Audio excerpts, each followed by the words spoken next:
राजा शिवाजी चित्रपटाच्या teaser reviewer आधारित हा आपला आजचा क्विक राऊंडअप. नुकत्याच आलेल्या बहुचर्चित राजा शिवाजी चित्रपटाच्या टीजरमधली डोळे दिपवणारी भव्यता, त्याची तगडी स्टारकास्ट आणि काही खटकणाऱ्या त्रुटींचं आज आपण थोडक्यात विश्लेषण करणार आहोत, जेणेकरून या मोठ्या प्रोजेक्टची तुम्हाला एकदम अचूक कल्पना येईल.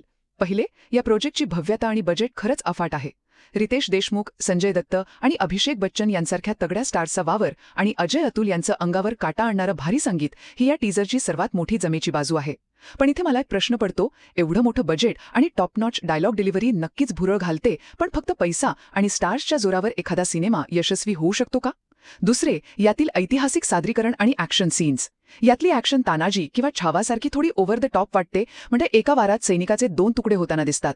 तुम्हाला तर माहितीच आहे, महाराज त्यांच्या गनिमी काव्यासाठी आणि एकदम शांत चालाक स्वभावासाठी ओळखले जायचे, पण या टीजरमध्ये ते खूप आक्रमकपणे आणि जोरजोरात संवाद म्हणताना दिसतात.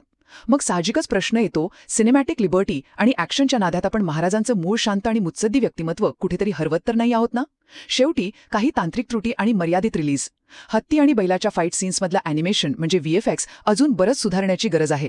तसंच हा सिनेमा पॅन इंडिया करण्याऐवजी फक्त हिंदी, मराठी आणि तेलुगूमध्येच मर्यादित ठेवल्याने एक मोठी संधी हुकल्यासारखी वाटते. पण तरीही मराठी चित्रपटसृष्टीतील हा आजवरचा सर्वात मोठा आणि धाडसी प्रयोग आहे, ज्याच्या पाठीशी आपण प्रेक्षकांनी खंबीरपणे उभं राहणं गरजेचं आहे. थोडक्यात सांगायचे तर राजा शिवाजी हा काही तांत्रिक त्रुटी आणि ऐतिहासिक सादरीकरणाच्या प्रश्नांसहित असला तरी मराठी सिनेमाला एका नव्या उंचीवर नेणारा हा एक अत्यंत धाडसी प्रयोग आहे, ज्याकडे लक्ष ठेवणं गरजेचं आहे.